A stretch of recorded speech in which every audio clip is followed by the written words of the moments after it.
వేల సంవత్సరాల చరిత్ర ఉన్న గుర్తింపు లేని ప్రదేశాలు మరియు ఆలయాలు మన భారతదేశంలో చాలానే ఉన్నాయి. అటువంటి వాటిల్లో ఒకటైనదే ఈ ఆలయం.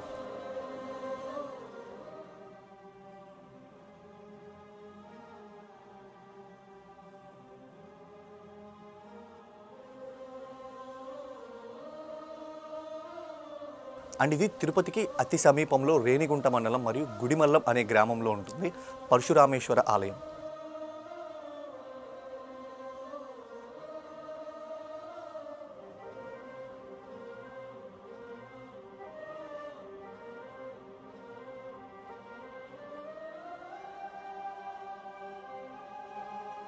ఇది భారతదేశంలోనే తొలి శివాలయంగా పేరు పొందింది.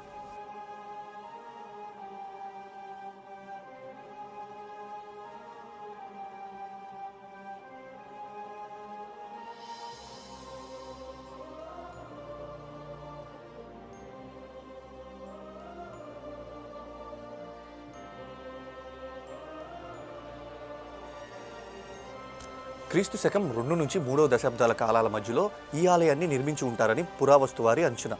చాలా కాలం వరకు ఈ ప్రదేశంలో ఎవ్వరికీ పూజలైతే అనుమతించలేదు. కానీ కొంతకాలం తర్వాత ఇక్కడ నిర్మాణానికి ఎటువంటి హాని కలగకుండా ఉండే రీతిలో పూజలకైతే అనుమతించారు. ఇక్కడ ఈ ఆలయానికి ఉన్న ప్రత్యేకత ఏమిటంటే ఇక్కడ స్వామివారు మనిషి రూపంలో అయితే దర్శనమిస్తారు. 5 అడుగుల వరకు ఉన్న విగ్రహం అండ్ పైన అంతా పురుషాంగం రూపంలో అయితే ఉంటుంది ఏకశిల, మరియు కింద బ్రహ్మదేవుడు యక్షుని రూపంలో అయితే ఉంటాడు. అండ్ ఇటువంటి ఆలయం మన ప్రపంచంలో ఎక్కడా లేదు. ఇదే మొదటిది మరియు చివరిదని కూడా మనం చెప్పొచ్చు. ముఖ్యంగా అన్ని ఆలయాలు ఎండోమెంట్స్ డిపార్ట్మెంట్ ఆధ్వర్యంలో ఉంటాయి. కానీ ఇక్కడ మాత్రం ఈ ఆలయం ఎండోమెంట్స్ డిపార్ట్మెంట్ మరియు పురాతన ఆర్కియాలజీ డిపార్ట్మెంట్ ఈ 2 ఆధ్వర్యంలో అయితే వీళ్ళు మెయింటైన్ చేస్తూ ఉంటారు ఈ టెంపుల్ని. ముఖ్యంగా ఇక్కడ ఉన్న శాసనాల ప్రకారం ఇటు ఉన్న లింగం నిటారుగా ఉన్న పురుషాంగం ఆకారంలో అయితే ఉంటుంది, అదే ఊర్ధ్వరేఖ ఆకారంలో. 2 వృత్తాకార పీఠాలు యూనిని గుర్తు చేస్తాయి. ఇక్కడ భగవంతుని స్వరూపంలో వేద రుద్ర కపిల వర్ణం యజ్ఞోపవీతం లేకుండా నగ్నంగా ఉన్న పరుషుని ధరించటం అన్నమాట. విరూపాక్ష అంటే త్రినేత్ర సహితం, కపర్తి అంటే జటాజూటములు కలిగి ఉండటం, నటరాజ నాట్యం చేస్తూ అపస్మారక స్థితిలో అడుగులు వేయటం తత్వాలను పొందపరిచినట్లుగా. కనుక ఈ శిలావేదిక మనుష్యలింగం దేశం మొత్తంలోనే చాలా గొప్పది. ముఖ్యంగా ఈ ఆలయం మన నేలమట్టానికి చాలా పల్లంగా అంటే కిందగా అయితే ఉంటుంది. అందుకే దీనిని గుడి పల్లం అనేవారు. అది కాలక్రమేణా గుడిమల్లంగా మారింది. బహుశా శాతవాహన పాలనలో మొదటిసారిగా ఈ శిలావేదికను 2వ శతాబ్దంలో హస్తివృష్ట శైలిలో ఇటుకతో నిర్మించబడింది. ఈ దేవాలయం శకం 8వ శతాబ్దంలో చివరి పల్లవ బాణ శకంలో రాతితో ఈ ఆలయం పునర్నిర్మించబడింది. మరియు దక్షిణామూర్తి, విష్ణువు, చంద్రశేఖర, సూర్యుడు వంటి చిహ్నాలతో చక్కగా చెక్కబడిన ప్రతిమలు చోళుల కాలంలో ఉనికిలోకి వచ్చాయి. ముఖ్యంగా ఇక్కడుండే అమ్మవారిని ఆనందవల్లి అమ్మవారు అని అంటారు. అసలు ఈ గుడి చరిత్ర ఏమిటి? ఇక్కడ బ్రహ్మదేవుడు యక్షుని రూపంలో ఎందుకు ఉంటాడు? అసలు స్వామివారు నిజంగానే నవపాషాణంతో ఉన్న లింగ రూపమా? భారతదేశంలో ఎక్కడా లేని విధంగా అమ్మవారు ఇక్కడ మాత్రమే ఎందుకు ఇలా ఉంటారు? మరియు ఈ స్థల పురాణం ఏమిటి? ఇటువంటి విషయాలు మొత్తం ఇక్కడ ఉన్న పూజారి గారి మాటల్లోనే విందాం. ఓం నమ శివాయ. శ్రీ గురుభ్యో నమః. కార్తీక పురాణంలో అగ్రతే బ్రహ్మరూపాయ మధ్యనే విష్ణురూపిణి శీఘ్రస్యానాం శివరూపాయ అనేటువంటి కార్తీక పురాణ వాక్యం ప్రకారం గురు బ్రహ్మ గురుర్ విష్ణు గురుర్దేవో మహేశ్వర గురు సాక్షాత్ పరబ్రహ్మ తస్మై శ్రీ గురవే నమః అనేటువంటి శ్లోకానికి సంపూర్ణ తాత్పర్యంతో ఇక్కడ స్వామివారు స్వయంభూగా కింద బ్రహ్మ యక్షుని రూపంలో, మధ్యలో పరశురాముడి రూపంలో, పైన మానవ పురుషాంగ రూపంలో స్వయంభూగా వెలిశారు ఇక్కడ స్వామివారు. పరశురాముడు తన తల్లి రేణుకాదేవిని చంపినటువంటి శ్రీహత్య పాతకాన్ని పోగొట్టుకోవడానికి తన తండ్రి గారైనటువంటి జమదగ్ని మహర్షి ఆదేశాల ప్రకారం ఈ యొక్క దండకారణ్యంలో పురుషాంగ రూపంలో ఉన్నటువంటి లింగానికి ప్రతిరోజు కూడా ఇక్కడ స్వామివారికి ఈశాన్య దిక్కుగా విచిత్ర కొలను అనేటువంటి కొలంలోంచి కొన్ని రకాల పుష్పాలతో స్వామివారికి నిత్యం అర్చన చేస్తూ ఉండేవారు. ఇక్కడే యక్షుడు రూపంలో శాపగ్రస్తుడైనటువంటి బ్రహ్మ, ఆయన పేరు చిత్రసేనుడు. ఆ యొక్క చిత్రసేనుడు సంచరిస్తూ ఉండగా ఆయనకి ఇక్కడ స్వామివారి కాపలాగా పెట్టి రోజుకు ఒక పొట్టేలు కళ్ళుకుండా ఇచ్చి ఆయనకి ఈయన తపస్సులో నిమగ్నమవుతూ ఉండేవారట. ఇలా కొన్నాళ్ళు గడిచిన తర్వాత ఈ చిత్రసేనుడి బ్రహ్మగారికి ఆ యొక్క పూజాది కార్యక్రమం చేయాలనేటువంటి ఒక బుద్ధి పుట్టడంతో ఒకరోజు పరశురాముడు రావడం ఆలస్యం అవ్వడంతో ఆ యొక్క పూజ అంతా కూడా చిత్రసేనుడే చేసేశారు. స్వామివారు వచ్చి చూడగా పూజాది కార్యక్రమం అంతా కూడా పూర్తయ్యేసరికి కోపగ్రస్తుడైన పరశురాముడు ఆ చిత్రసేనుడితో మాట పెరిగి 14 సంవత్సరాలు ముష్టి యుద్ధం జరిగింది. ఆ యుద్ధంలో ఈ క్షేత్రం అంతా కూడా పల్లాంలో కిందకు వెళ్ళింది. అందుకని ఈ క్షేత్రం పేరు గుడి పల్లాం. కాలక్రమేణా వాడుక భాషలో గుడి మల్లమైందంట ఈ క్షేత్రం.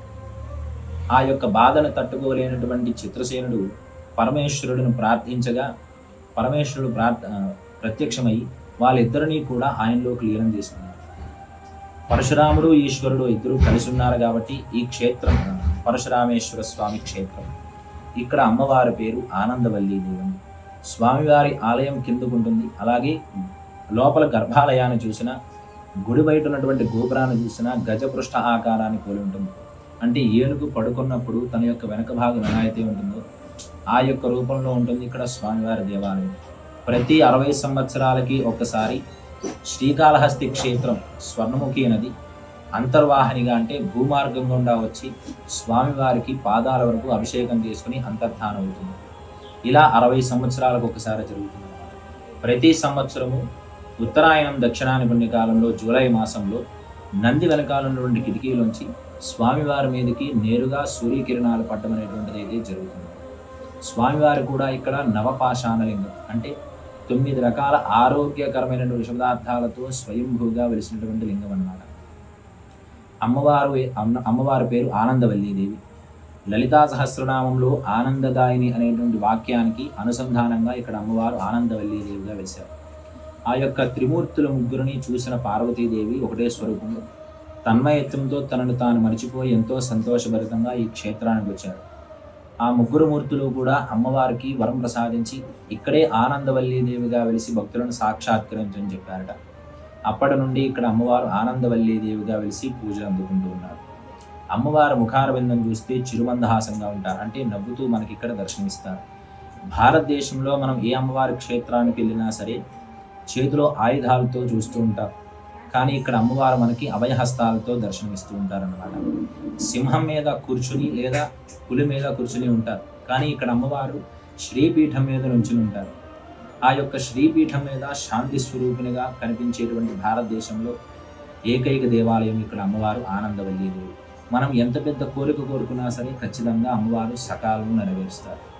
వివాహం కాని వారు, సంతానం ఆలస్యమవుతూ ఉన్నవారు, ఆర్థిక ఇబ్బందులు పడుతున్నవారు ఈ క్షేత్ర సందర్శనం చేసుకుని వెళ్తే సకాలంలో సత్ఫలితాన్ని అందజేస్తారు ఇక్కడ స్వామి అమ్మవారు.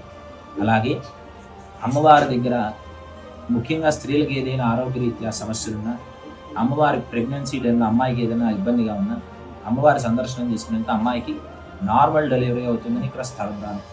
అమ్మవారి ఆలయం కూడా 2700 సంవత్సరాలకి పూర్వమే పల్లవులు, చోళులు నిర్మించినట్లుగా శాసనాలు ఉన్నాయి. అంతకు ముందు నుండే ఇక్కడ స్వయంభూగా ఉన్నారు అమ్మవారు కూడా. అలాగే దంపతి సమేతంగా మనం సుబ్రహ్మణ్యేశ్వర స్వామి ఆలయం చూస్తూ ఉంటాం. కానీ ఇక్కడ అరుముగను షణ్ముగా ఉంటాం. అంటే ముందు 3 ముఖాలు, వెనుక 3 ముఖాలతో 12 భుజాలతో నెమలి వాహనం మీద కూర్చుని వల్లి దేవసేన సమేతంగా స్వయంభూగా ఇక్కడ సుబ్రహ్మణ్యేశ్వర స్వామి వెలిశారు. స్వామి అలాగే అమ్మవారు సుబ్రహ్మణ్యేశ్వర స్వామి దేవాలయం కూడా తూర్పు ముఖాన చూస్తూ ఉంటారు. కానీ ఇక్కడ సూర్యనారాయణ భగవాను ఆలయం ఉంది, అది పశ్చిమ ముఖాన చూస్తుంటుందన్న. అంటే ఉదయించేటువంటి సూర్యుడు చేతిలో 2 తామర మొగ్గలతో, పుష్పాలు కాకుండా తామర మొగ్గలతో, రథం మీద కాకుండా శాంతమూర్తిగా నుంచుని బౌద్ధావతారంలో కుండలతో మనకి ఇక్కడ స్వామివారు కనిపిస్తూ ఉంటారన్నమాట. ఉదయించేటువంటి సూర్యుడు లెక్క ఇక్కడ మనకి స్వామివారు. అలాగే ఆయన దగ్గర మన నుంచుని ఏ దిక్కు నుండి చూసినా సరే స్వామివారి కళ్ళు మన వైపే చూస్తున్నట్లుగా ఉంటుంది ఇక్కడ స్వామివారి యొక్క ముఖారవిందం. అది యొక్క ఆలయ చరిత్ర. శ్రీమాత్రే నమః.